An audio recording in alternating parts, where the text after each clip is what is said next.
Ей! Каскета си е забравил каскета. Може би някой ден ще се върне и ще си го прибере. И да си плати биричката.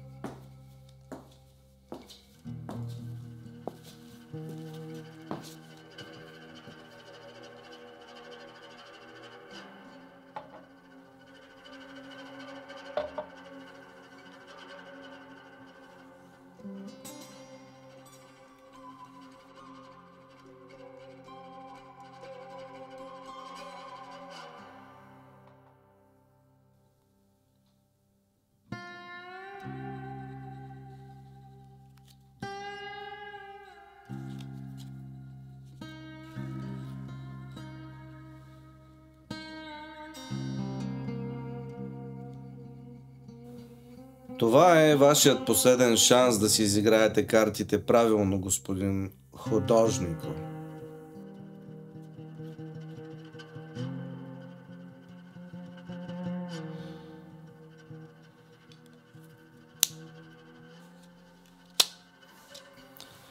Вие нарисувахте картината и я представихте, но се оказва, че това далеч не е достатъчно, както си мислихте.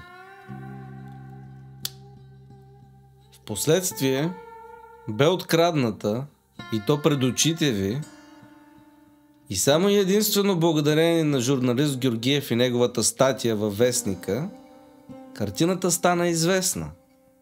Така ли е? И как мислиш да играеш от тук нататък, ми е много интересно.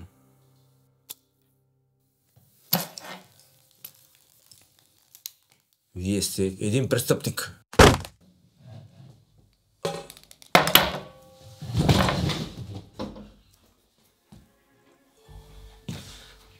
Много се извинявам, обаче господин Георгиев е долу на бара и ви търси.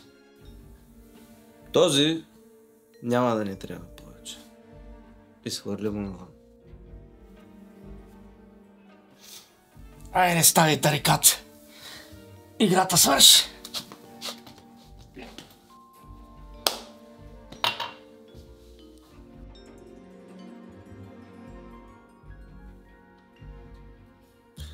Разбрах, че трябвало да говорим нещо много важно. Да, така е. Барман!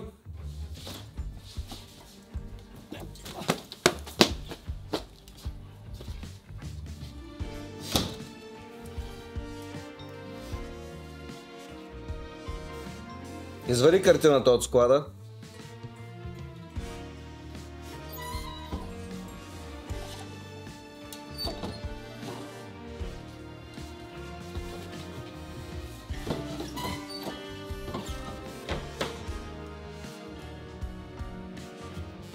Не знаех, че сте успели да се я върнете толкова скоро.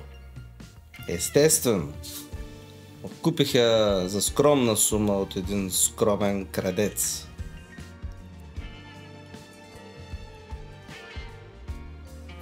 И сега искам обява в градския вестник, че картината се продава на търг. И сега, след като художникът е в неизвестност, кой ще я представи?